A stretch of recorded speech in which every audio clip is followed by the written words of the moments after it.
뉴스 시작합니다. 저는 동정민입니다.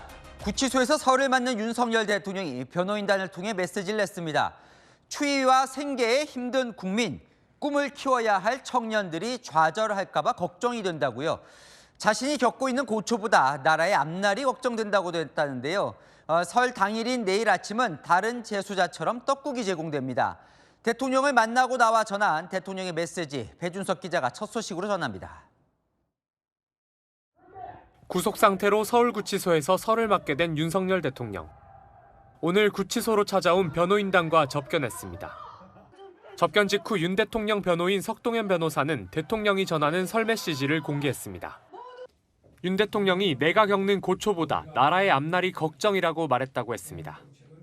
국민들 중에 하루하루 어려운 분들이 많은데 그분들이 추위와 생계에 얼마나 힘들까, 또 꿈을 키워야 하는 청년들이 현실에 좌절하지 않을까 이런 걱정이 된다.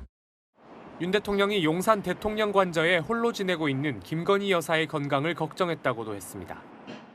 영부인도 걱정이 되시지 않냐 했더니 몸이 좀 안 좋대요. 연락도 안 되고 면회도 변호인 아니면 못하게 하고 이러다 내자의 건강도 또 걱정이 된다는 인간적인 그런 고뇌도 말씀을 하시더라고요. 윤 대통령은 변호인단을 통해 비상계엄 선포의 당위성도 다시 설명했습니다. 거대 야당이 지배하는 국회 독재 때문에 나라가 위기에 처했다고 판단했다며 계엄으로 인한 유혈 사태나 인명사고가 있었냐, 정치인을 체포하기라도 했냐며 내란은 성립될 수 없다고 강조한 걸로 전해졌습니다. 눈발이 날리는 추위 속에서도 구치소 앞에는 대통령 지지자들이 모여 탄핵 반대 집회를 열었습니다. 남은 연휴 동안 윤 대통령은 구치소에서 변호사들과 접견하며 탄핵 심판 준비에 집중할 걸로 전해졌습니다. 설 당일인 내일은 구치소가 제공하는 떡국과 배추김치로 아침 식사를 할 예정입니다. 채널A 뉴스 배준석입니다. 설 연휴가 끝나면 대통령은 법원에선 내란죄 재판, 헌법재판소에선 탄핵 심판을 동시에 받게 됩니다. 일주일에 서너 번씩 재판을 받아야 하는 상황. 이 대통령 측은 헌재엔 탄핵 심판 중지를, 재판부엔 보석을 요청하는 안을 검토 중입니다. 권경문 기자입니다. 탄핵 심판을 받고 있는 윤석열 대통령. 설 연휴가 끝나면 내란죄 형사 재판도 받아야 합니다. 대통령 측은 헌재에 탄핵 심판을 멈춰줄 걸 요청하는 방안을 검토 중입니다. 탄핵 심판 청구와 같은 사유로 형사 재판이 진행 중이면 헌재 심판 절차를 정지할 수 있다는 헌법재판소법이 근거입니다. 하지만 의무 규정은 아니라 재판부가 수용할지는 미지수입니다. 과거 박근혜 전 대통령도 같은 요청을 했지만 헌재는 탄핵 심판 지연 목적이라며 받아주지 않았습니다. 탄핵 심판과 형사 재판을 병행하게 되면 윤 대통령은 매주 최소 3번 이상은 재판에 참석해야 합니다. 구속기간 6개월 내에 내란죄 1심을 마치려면 일정은 더 빡빡해질 수 있습니다. 대통령 측이 보석을 청구할 가능성도 있습니다. 불구속 상태라고 하면 언제든지 변호인들과 접촉해서 소송 방향도 논의하고 토론할 수 있습니다. 그렇지만 지금 구속이 된 상태에서는 그런 일이 쉽지 않다는 거죠. 대통령은 지난 21일 탄핵 심판 3차 변론기일 출석 이후 안과 치료 목적으로 병원을 방문하기도 했습니다. 오늘 윤 대통령 측 석동현 변호사는 보석 신청 여부를 검토 중이라고 밝혔습니다. 채널A 뉴스 권경문입니다. 사흘 뒤면 대통령 재판을 맡을 법원 재판부가 정해집니다. 대통령을 기소한 검찰이 재판 준비를 서두르고 있는데요. 공수처가 수집한 자료는 재판에서 활용하지 않고 검찰과 경찰 수사 증거를 앞세울 계획으로 전해집니다. 이 공수처 수사가 불법이라고 한 대통령 측 주장을 의식한 것 아니냐, 이런 분석도 나옵니다. 이세아 기자입니다. 윤석열 대통령을 내란 혐의로 기소한 검찰.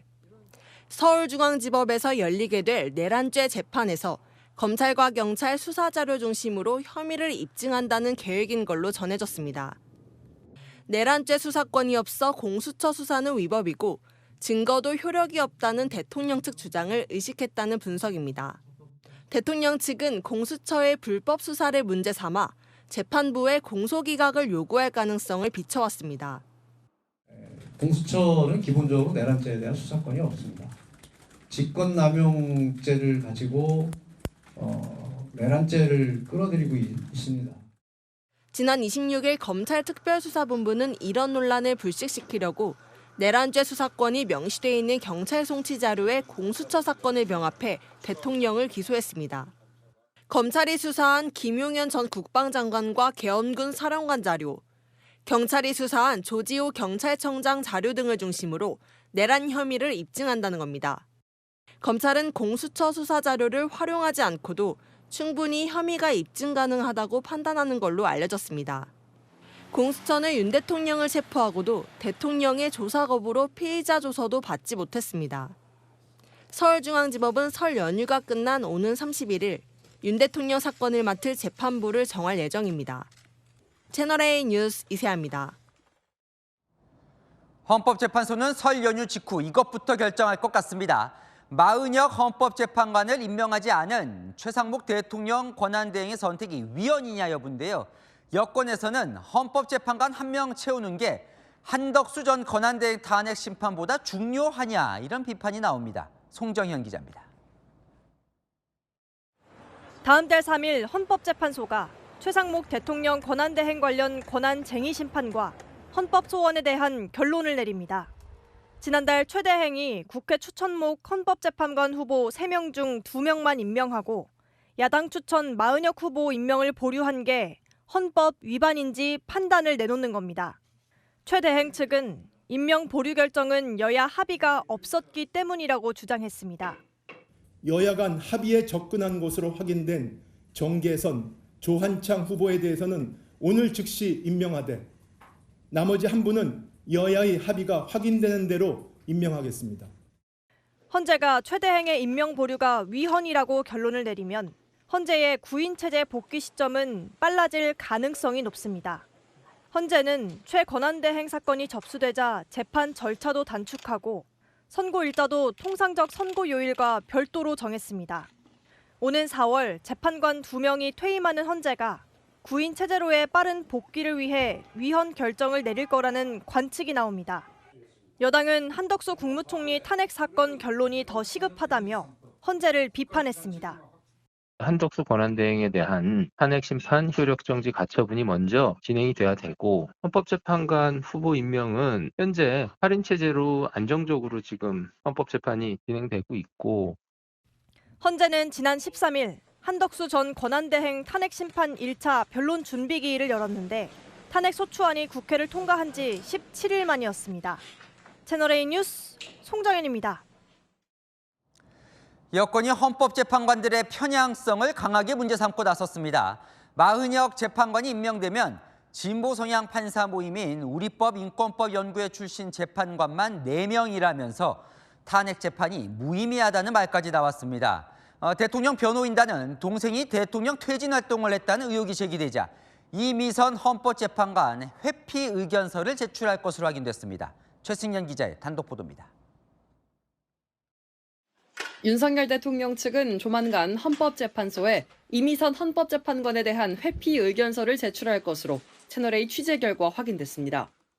윤 대통령 측은 이 재판관의 친동생 이상희 변호사가 윤석열 퇴진특별위원회 부위원장을 맡고 있다는 주장이 제기되고 있다며 이 상황에서 어떻게 공정한 재판을 기대할 수 있겠나라고 지적했습니다. 여당 의원들은 이 재판관에게 스스로 재판 회피 신청을 하라고 요구했습니다.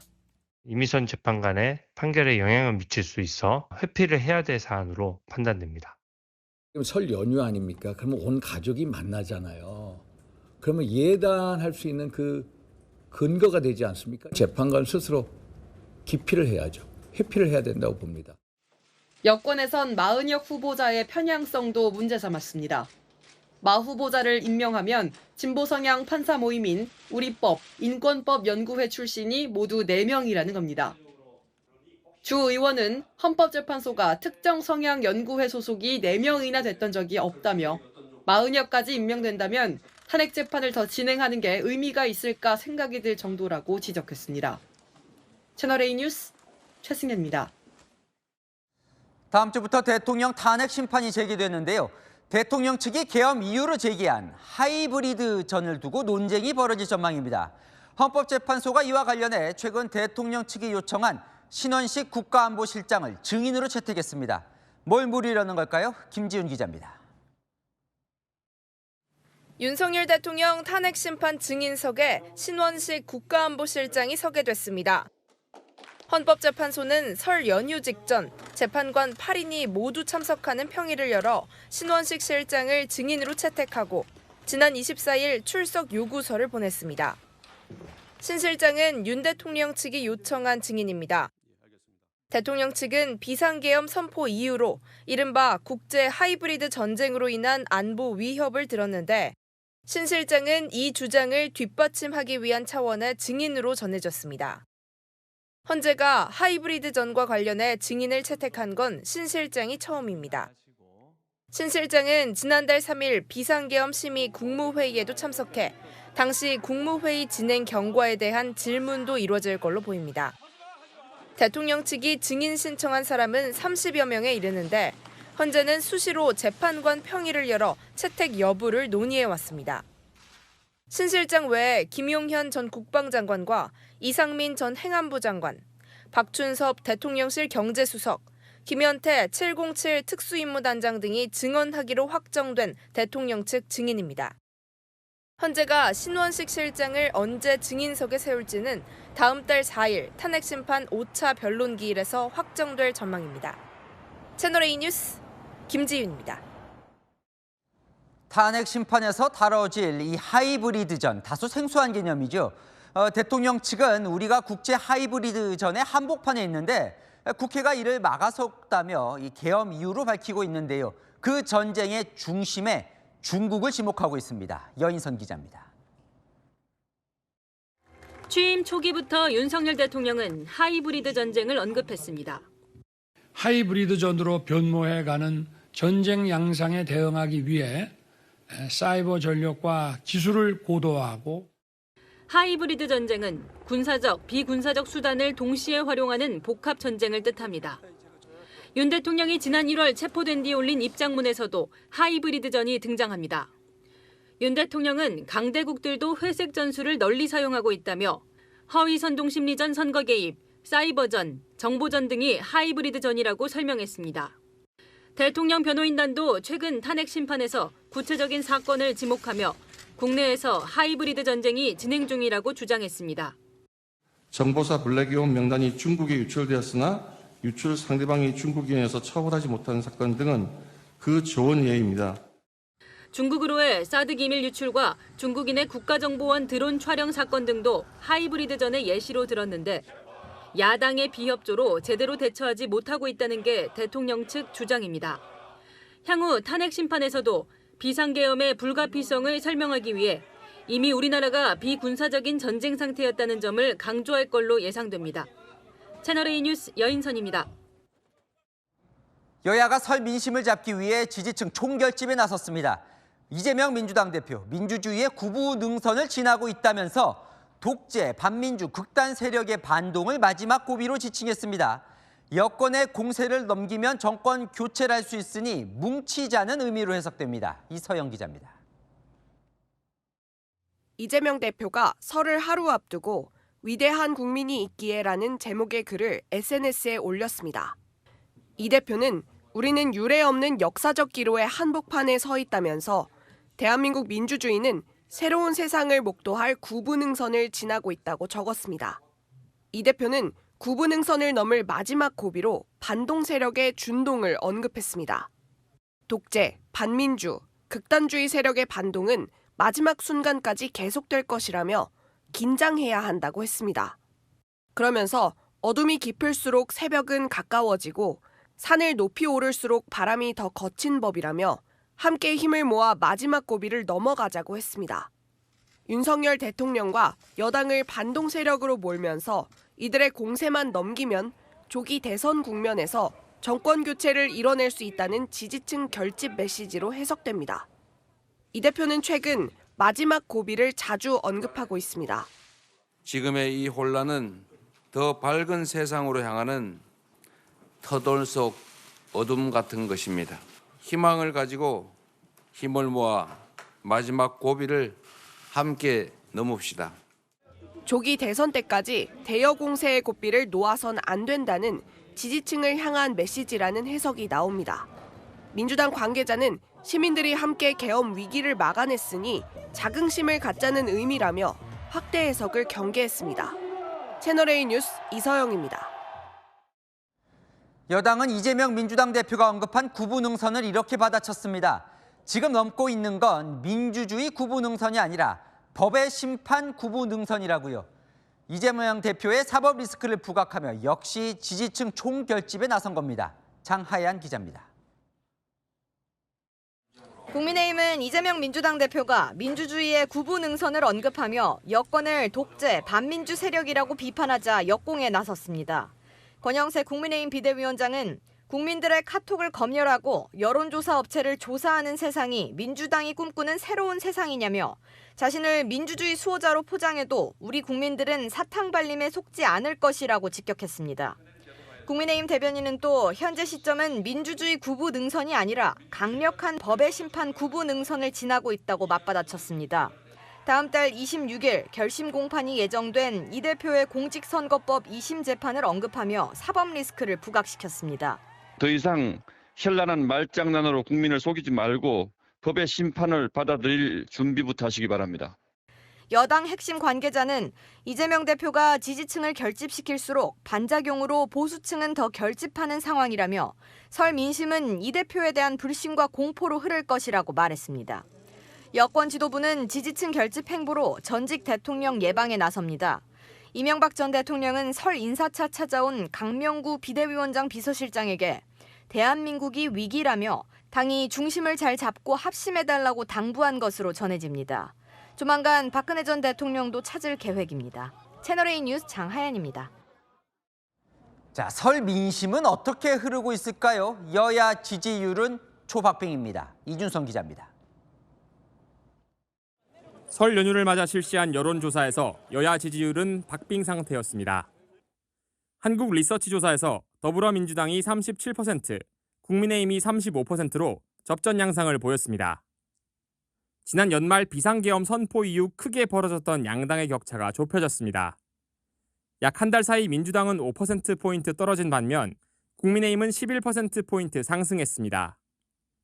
연령별로 보면 40대에선 민주당이, 60, 70대 이상은 국민의힘을 지지하는 경향이 뚜렷했습니다. 부정적인 임팩트를 영향받아서 국민의힘의 윤석열 지지율이 좀 떨어졌던 거고 장기적인 추세로 그냥 회귀했다. 여야 지지율은 딱 붙어 있지만 정권 교체 여론과 차기 대선 가상 양자 대결에선 민주당 후보가 약간 앞섰습니다.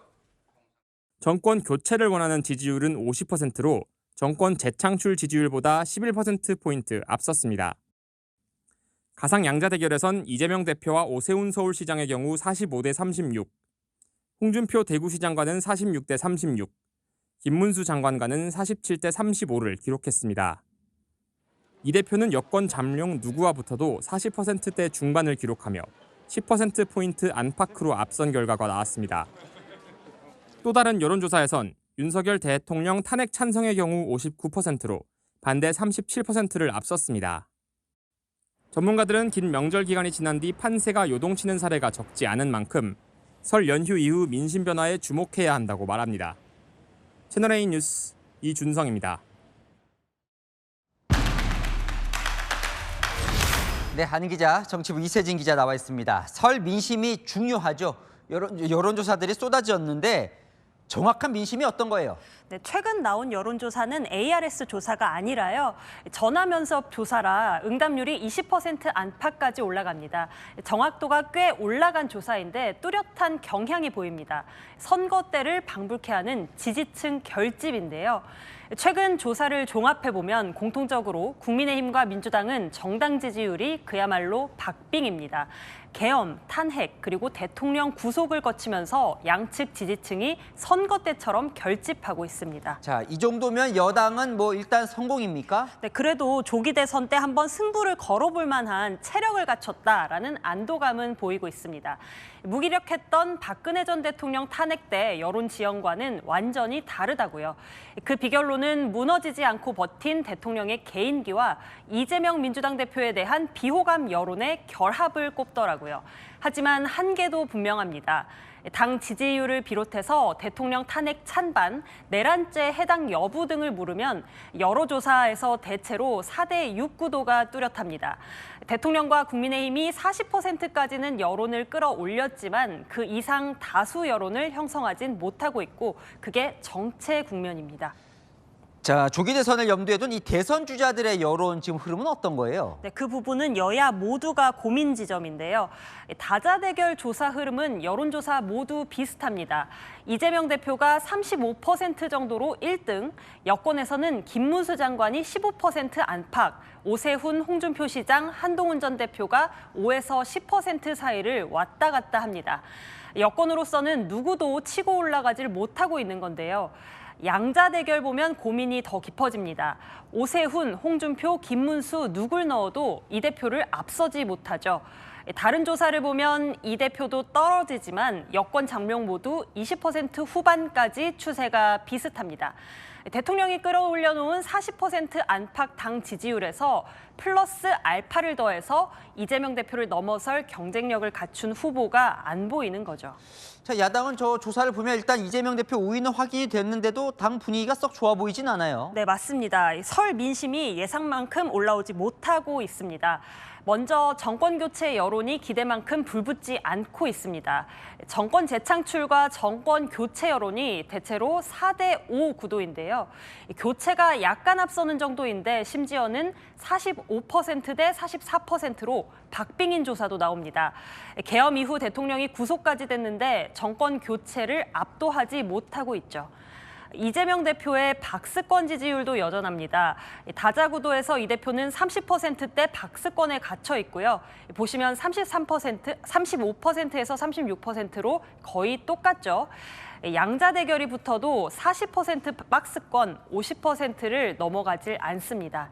다른 조사에서도 우위는 보이지만 30%대 후반 지지율에서 왔다 갔다 하고요. 설 민심 이제 흐름은 나온 것 같아요. 지금 이 기자 말대로라면. 그래서 양당은 어떻게 한대요? 네, 오늘 보면 양쪽 모두 상대 네거티브에 나섰습니다. 이재명 대표는 국민의힘을 독재, 반동 세력으로, 국민의힘은 이 대표 사법 리스크와 여론 검열을 문제 삼았는데요. 일단 설 연휴까지 위기감을 조성하는 지지층 결집에 최대한 집중할 걸로 보입니다. 네, 잘 들었습니다. 한은 기자, 이세진 기자였습니다. 이재명 민주당 대표 사법 리스크 관련해 이런 목소리가 나오고 있습니다. 이 대표를 지키려다가 조기 대선 때 민주당이 후보를 못 낼 수도 있다고요. 무슨 얘기인지 남영주 기자가 보도합니다. 이재명 더불어민주당 대표의 대법원 판결이 조기 대선 전에 나올 경우 민주당은 후보 없이 대선을 치를 수 있다는 경고가 나왔습니다. 후보 등록했는데 그 이후에 대법원에서 당선 무효형이 선고가 됐다. 그럼 어떻게 되지 아십니까? 후보 등록했는데 후보가 죽어요. 교통사고로 죽어요. 후보 없이 그냥 지나가는 겁니다. 후보 등록 이후에는 추가로 못합니다. 진중권 교수도 이 대표로 확정된 이후 공직선거법 최종 판결이 나올 경우 후보가 없는 상황에 놓일 수 있다며 이렇게 되면 국민의힘이 대선을 가져가 버린다고 말했습니다. 3월로 예상되는 이재명 대표의 공직선거법 2심 판결에서 당선 무효형 수준의 유죄가 나올 경우 이 대표가 대선 후보로 확정됐는데 조기 대선 전에 대법원 확정 판결이 나오면 민주당은 대선 후보를 낼 수 없게 된다는 겁니다. 조 단장은 비명계 내에서 이런 목소리가 나올 수 있다고 전망했습니다. 설 연휴 전 비명계에서는 이 대표 외에 다양한 경쟁이 당에 도움이 된다는 의견을 내기 시작했습니다. 이 대표의 대안도 마련해야 한다는 당내 메시지가 커질지 주목됩니다. 채널A 뉴스 남영주입니다. 민주당 비명계 잠룡들의 움직임도 빨라지고 있습니다. 김동연 경기지사, 이재명 대표 보란 듯 민주당을 향해 쓴소리를 던졌습니다. 당이 국민의 신뢰를 잃어가고 있다고요. 김재혁 기자입니다. 김동연 경기지사가 민주당이 성찰, 반성, 위기의식을 가져야 한다고 말했습니다. 최근 당 지지율 하락세에 대해 민주당이 국민의 신뢰를 잃고 있고 민심이 떠나는 것에 위기의식을 가져야 한다고 했습니다. 정권의 쟁취에 너무 성급한 모습을 보이는 모습이거나 또는 수권 정당으로서의 모습을 보이지 못하는 것들에 대해서 우선 민주당이 성찰해야 된다고 생각합니다. 또 일사불란하게 움직이는 것이 중요한 게 아니라며 당이 다양한 목소리를 내지 못하고 있다고 지적했습니다. 이재명 대표 일극 체제를 비판했다는 해석입니다. 또 대선을 염두에 둔 김칫국 마시기가 아니라 정책을 통해 국민에게 신뢰를 주는 것이 필요하다고도 했습니다. 김부겸 전 국무총리도 활동 반경을 넓혔습니다. 이재명 대표가 소극적인 개헌 필요성을 재차 주장하며 대선 출마를 시사했습니다. 국민들이 간절히 바라는 어떤 그런 부분에 제가 할 역할이 있다면 제가 열심히 하겠다. 정말 뚜벅뚜벅 제 몫을 다하겠다. 민주당 관계자는 조기 대선에 장이 섰으니 존재감을 드러내기 위한 비명계의 각 세우기는 당분간 계속될 것이라고 했습니다. 채널A 뉴스 김재혁입니다. 설 전날인 오늘 막바지 귀성길에 폭설까지 내리면서 전국 고속도로는 극심한 정체가 빚어졌습니다. 지금 상황은 어떤지 취재기자 연결해 알아보겠습니다. 네, 조현진 기자, 지금도 눈이 내리는 것 같은데 고속도로 상황 전해주시죠. 네, 이곳 경부고속도로 안성휴게소에는 조금 전까지 강한 눈발이 몰아쳤는데 지금은 조금 잦아든 상태입니다. 이 구간에는 눈길에 가다서다를 반복하던 귀성 차량들이 잠시 휴식을 위해 휴게소로 들어오고 있는데요. 일부 구간은 낮 한때 극심한 정체를 빚기도 했습니다. 보통 한 3시간 반 정도 걸리는데 지금 눈이 이렇게 경기도 지역에 지금 많이 와가지고 한 5시간 넘게 걸릴 것 같아요. 눈도 오고 길도 미끄럽고 해서 이제 천천히 가다 보니까 조금 더 걸려서 지금 1시간 반 정도 걸리는 것 같아요. 오늘 낮에는 요금소 기준으로 서울에서 부산까지 7시간 20분 넘게 걸리기도 했는데요. 현재는 서울에서 부산이 4시간 40분 소요돼 평소 주말 수준으로 정체가 많이 풀린 상황입니다. 경기 남부와 충청, 전북 지역에는 어젯밤부터 오늘까지 많은 눈이 내리면서 일부 구간에서 차량들은 엉금엉금 속도를 내지 못했습니다. 폭설과 한파로 안전 운행을 위해 KTX 경부, 호남, 강릉선 등 열차도 서행하면서 지연 운행이 잇따랐습니다. 하늘길과 바닷길에도 무더기 결항이 빚어졌습니다. 인천과 제주공항 등 전국공항에서 오전 한때 항공기 111편이 결항됐고 높은 파도에 전국 여객선 70개 항로 91척 운항이 중단됐습니다. 설날인 내일 오전부터는 기경길이 시작되면서 오전 11시에서 낮 1시 사이 절정에 달할 것으로 보입니다. 내일 오전까지 많게는 15cm 눈이 더 오는 데다 최저 기온이 영하 13도까지 떨어져 안전운전에 주의하셔야겠습니다. 지금까지 경부고속도로 안성휴게소에서 전해드렸습니다. 큰 눈에 사고도 잇따랐습니다. 통근버스 9대가 연쇄 추돌해 48명이 다쳤고 경전철이 한때 멈춰서기도 했습니다. 강경모 기자가 전합니다. 앞유리창이 완전히 깨진 대형버스 출입문 앞에 구조대원들이 모여 있습니다. 버스 안에서는 구조대원들이 탑승객을 밖으로 빼내기 위해 안간힘을 씁니다. 어제 오후 7시 반쯤 충남 서산에서 회사 통근버스 9대가 눈길에 미끄러져 연쇄 추돌했습니다. 이 사고로 버스 운전자 1명이 크게 다쳤고 승객 47명이 경상을 입었습니다. 빙판 눈길에 미끄러지면서 한 대가 전도되고 뒤따르던 그것도 통근버스가 연달아 이렇게 추돌한다는 거예요. 좀 많이 내렸다고 하더라고요. 거센 눈보라 속에 대형버스 앞부분이 산산이 부서졌습니다. 오늘 낮 호남고속도로 김제나들목 인근에선 버스가 화물차를 들이받는 사고가 났습니다. 버스 운전자 등 6명이 다쳤으며 2명은 중상입니다. 서해안 고속도로에선 눈길에 갓길 보호벽을 들이받고 멈춰있던 버스를 뒤따르던 SUV가 추돌했습니다. 빙판길에 탱크로리가 넘어져 1시간 넘게 도로가 막혔고 폭설로 제설 작업이 제때 이루어지지 않은 전국 고속도로 일부 구간이 한때 통제되기도 했습니다. 용행 경전철은 폭설로 장애가 발생해 2시간 반 동안 운행이 중단되기도 했습니다. 철조망 쳐져 있어가지고 못 들어가게 폭설 때문에 운영 안 한다고 써져 있더라고요. 폭설로 비닐하우스 지붕이 무너지거나 나무가 쓰러지기도 했습니다. 어제 오늘 제주 산간 지역엔 130cm 가까이, 전북 무주 설천봉엔 85cm 넘게 눈이 내렸습니다. 현재 전북 무주, 진안 완주 등엔 대설경보가 발령된 가운데 경기 남부 충청, 호남, 제주 대부분 지역에도 대설주의보가 내려진 상황입니다. 채널A 뉴스 강경모입니다. 취임 일주일을 넘긴 트럼프 미국 대통령, 거침없는 행보를 이어가고 있습니다. 자신을 수사했던 검사들을 해고하고 군에서 성전환자를 내보내는 행정명령을 내렸습니다. 이솔 기자가 전합니다. 백악관 복귀와 동시에 자신을 기소했던 특별검사를 즉시 해임하겠다고 공언해온 도널드 트럼프 미국 대통령. You're either going to have to pardon yourself or you're going to have to fire Jack Smith. Which one will you do? It's so easy. I would fire him within 2 seconds. 트럼프 취임 일주일 만인 현지 시각 어제 미국 법무부가 트럼프를 수사했던 검사 최소 12명에게 해고를 통보했습니다. 제임스 맥켄리 법무부 장관 대행 명의로 발송된 해고 통보서에는 정부가 제대로 기능하려면 상급자들이 하급자를 신뢰하는 것이 매우 중요하다고 적혀 있습니다. 그러면서 트럼프 대통령 기소에 중요한 역할을 했기 때문에 지도부는 당신이 대통령의 의제를 충실히 이행할 것이라고 믿기 어렵다고 덧붙였습니다. 이번에 해고된 검사들은 의회 폭동을 부추겨 대선 결과 뒤집기를 시도한 혐의 등으로 트럼프를 2차례 기소한 바 있는데 트럼프가 대선에서 승리하면서 사건은 재판 없이 마무리됐습니다. 트럼프가 취임 2초 만에 해임하겠다던 잭 스미스 특검은 트럼프 취임을 9일 앞두고 사임했습니다.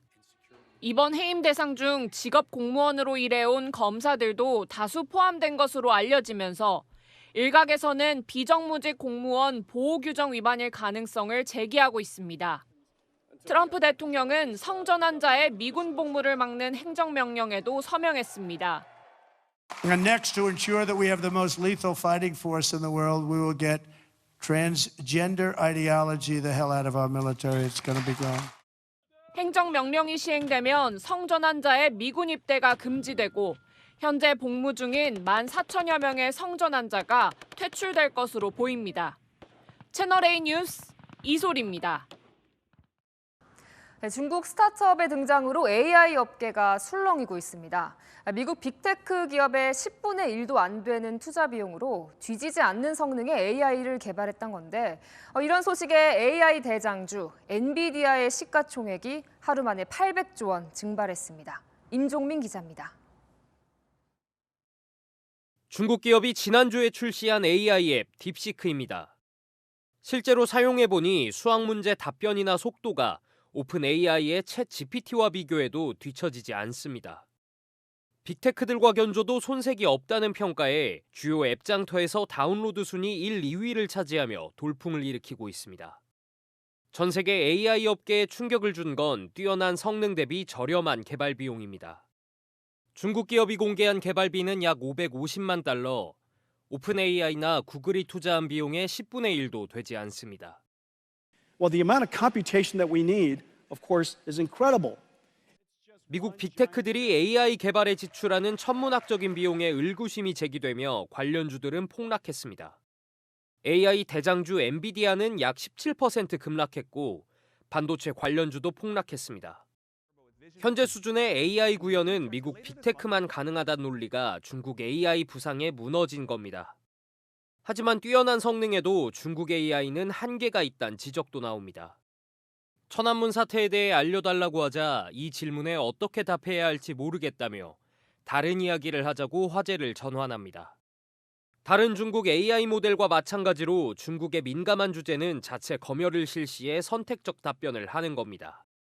출시 일주일 만에 딥시크는 사이버 공격을 이유로 신규 가입자 등록을 중단하기도 했습니다. 채널A 뉴스 임종민입니다. 중국에선 최대 명절인 춘제 때 폭죽을 터뜨리는 문화가 있는데요. 폭죽을 맨홀에 넣는 장난을 치다가 큰 폭발이 일어나 아이가 크게 다쳤습니다. 문예빈 기자입니다. 바닥에 쭈그려 앉은 한 여자아이가 맨홀에 무언가를 넣고 도망갑니다. 곧바로 땅에서 엄청난 폭발이 발생합니다. 잠시 뒤 충격에 날아간 아이가 바닥에 추락하는데 보기만 해도 아찔합니다. 폭발 충격에 옷까지 터져나갔습니다. 이유는 잘 알아. 현지 시각 어제 중국 중부 충칭시에서 일어난 사고인데 불붙은 폭죽 때문에 맨홀 속 메탄가스가 폭발한 겁니다. 현지 매체에 따르면 아이는 10m 가까이 치솟은 뒤 추락했는데 결국 골절 등 중상을 입었습니다.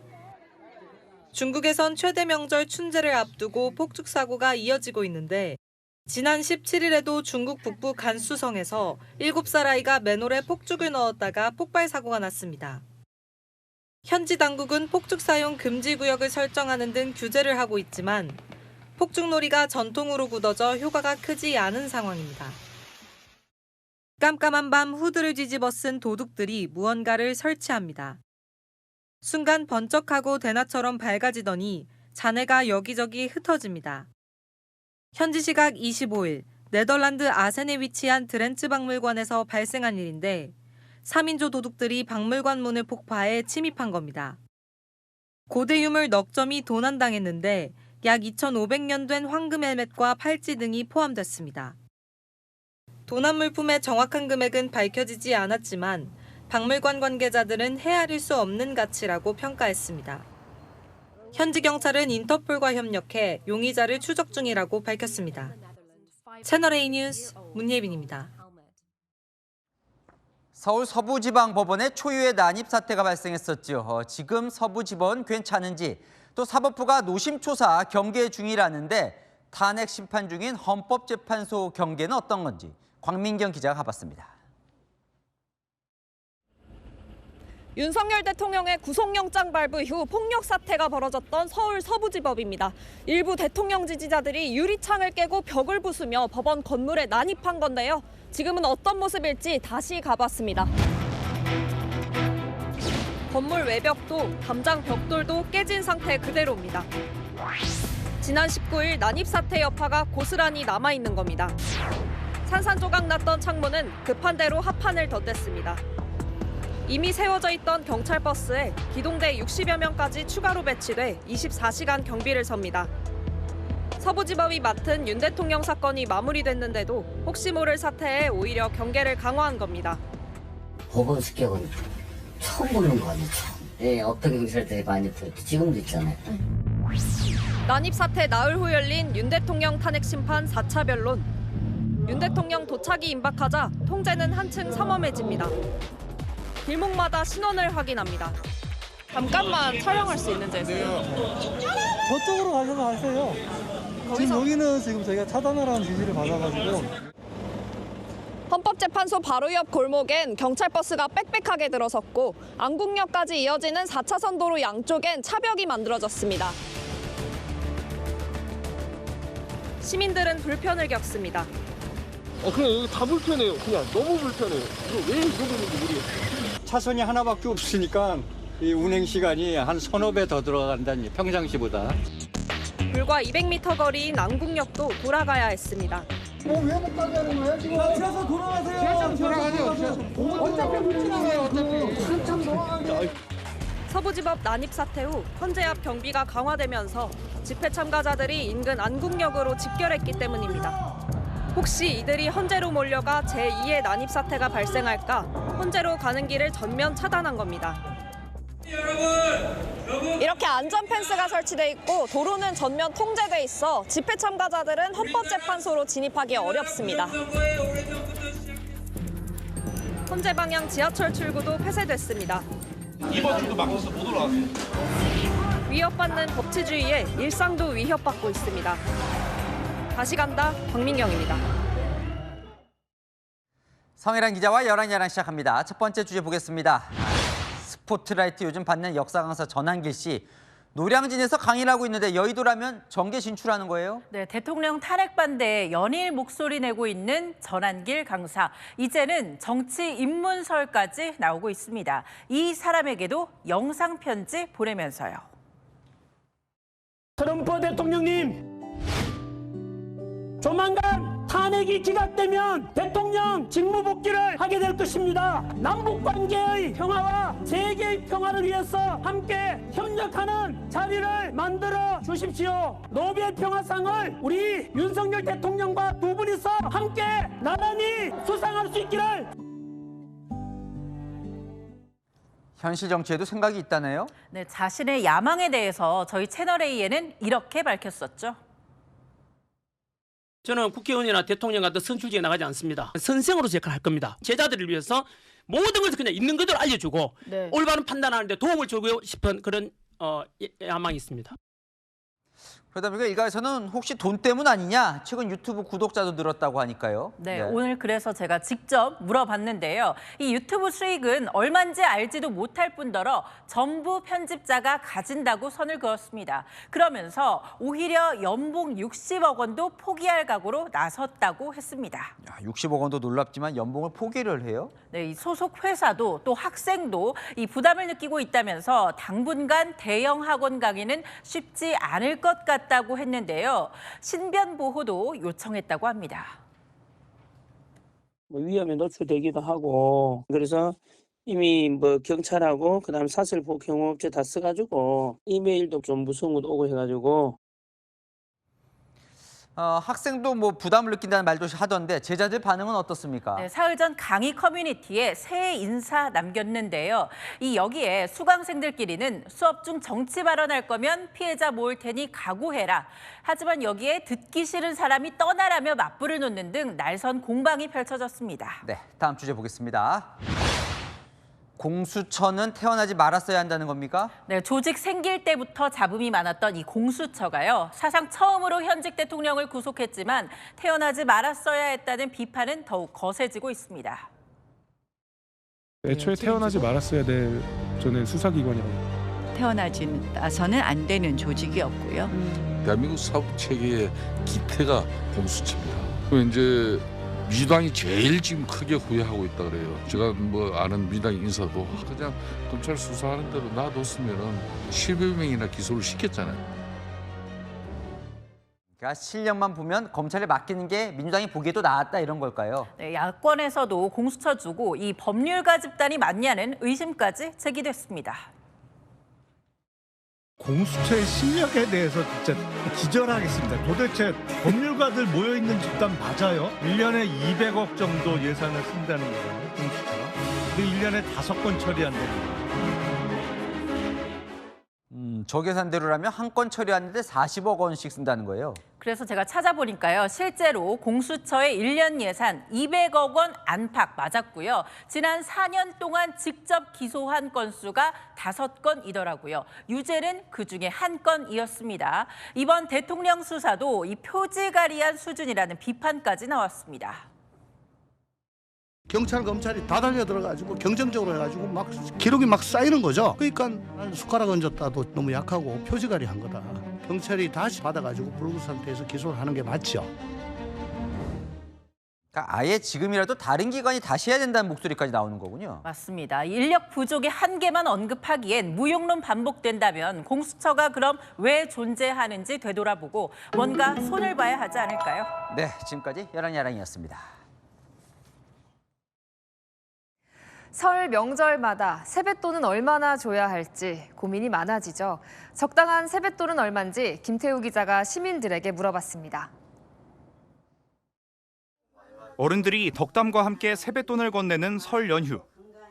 평소보다 큰 용돈을 받을 수 있는 기회다 보니 어린이나 학생들은 기대에 부풉니다. 10만 원 받으면 미술용품과 레고를 갖고 싶습니다. 저는 용돈 기입증에다 저금하고 싶어요. 어른 돼가지고 쓸 때 있으면 쓰고. 돈을 주는 사람의 입장은 어떨까? 2시간 동안 시민들에게 세뱃돈으로 얼마가 적정한지 물어봤습니다.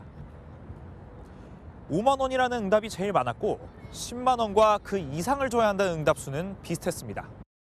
응답자 중 상당수는 물가가 오른 만큼 세뱃돈 금액도 높아져야 한다고 말합니다. 요즘은 마트만 가도 5만 원이 정말 쉽게 나와서 5만 원이 기본이지 않을까. 반면 경기 침체로 지갑을 열기 꺼려진다는 의견도 있습니다. 여러 명한테 줄 수 있는 상황일 수도 있으니까 좀 부담스러울 것 같아서. 나이에 따라 차등을 두기도 합니다. 고등학교 이상은 5만 원권, 중학교 이하는 1만 원권 장수 많은 거. 한 온라인 익명조사에서는 3명 중 1명이 세뱃돈을 안 주고 안 받겠다고 답한 상황. 경제적 부담의 설문화 중 하나인 세뱃돈 인식도 달라지고 있습니다. 채널A 뉴스 김태우입니다.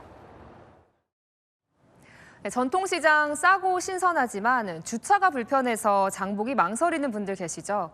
이런 문제를 해결하기 위해 서울시가 연휴 동안 주변 도로에 주차할 수 있게 했는데요. 어땠을까요? 이다혜 기자가 현장에 다녀왔습니다. 서울 통인시장 앞.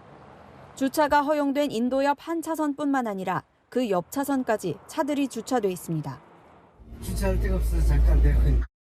결국 남은 주행차로는 하나뿐. 차량 정체가 이어집니다. 이렇게 휴일이 되고 그럴 때는 주차 관리해 주시는 분이 안 나오니까 아무래도 이제 통제가 곤란합니다. 또 다른 전통시장. 공영 주차장은 이미 만차입니다. 못 들어가요? 꽉 찼어요. 꽉 찼어요? 들어가면 2시간 그냥 서 있어야 돼요. 주차가 임시 허용된 도로도 차 세울 곳을 찾기가 힘듭니다. 지금 시각이 오전 11시 28분인데요. 주차하는 데까지 얼마나 걸리는지 직접 확인해 보겠습니다.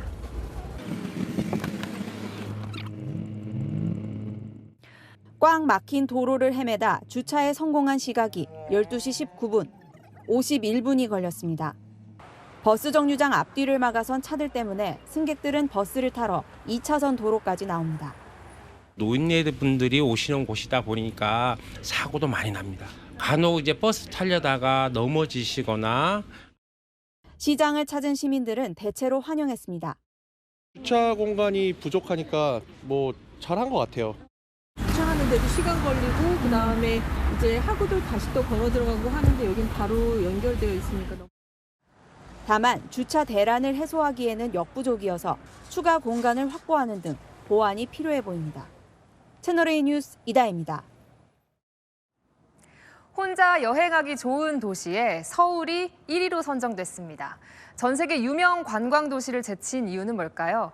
김민환 기자가 나홀로 여행 중인 외국인 관광객들에게 서울의 매력을 들어봤습니다. 2년 만에 서울을 다시 찾은 핀란드 관광객 카타리나 씨. Today in Gwanghwamun Square because I managed to see the changing of the guards now the first time, so that was really cool. Yeah, I thought the National Museum of Korea was nice. 친구와 함께 왔던 첫 방문 때와 달리 이번엔 혼자 왔습니다. People has been really friendly and also food is really good. So I think Seoul is really good destination for traveling alone. 세계 최대 여행 플랫폼이 여행자들의 의견을 토대로 선정한 나홀로 여행하기 좋은 도시에 서울이 1위를 차지했습니다. 방콕과 오사카, 샌프란시스코 등 세계 주요 관광 도시들을 모두 제친 겁니다. 나홀로 여행을 온 관광객들에게 직접 이유를 들어봤습니다. The transportation is really good. I think it's world class, to be honest. It's probably like one of the best metro systems I've ever been on. It's very easy to navigate. Because in France, we have some buses that run at night, but not all of them. So it can be really hard to get at home, really safe, especially as a woman alone. It's okay. 경복궁 같은 전통 관광지와 현대적인 공간을 한 도시에서 함께 즐길 수 있는 것도 매우 이색적이란 평가입니다.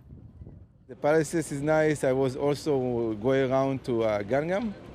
It's a very beautiful place as well. It's a beautiful city, guarantee.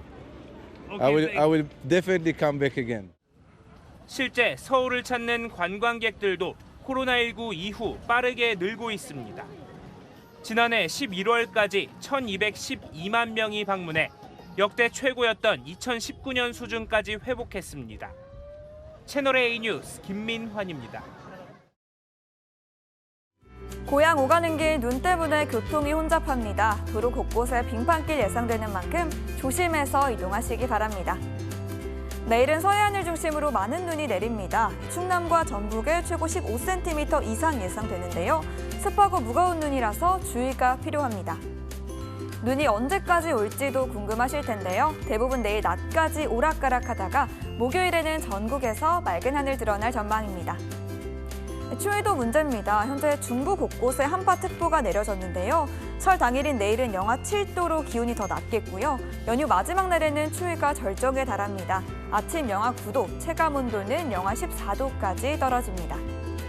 내일 강릉 영하 4도, 청주 영하 5도에서 시작하겠고요. 낮에도 종일 영하권인 곳이 있겠습니다.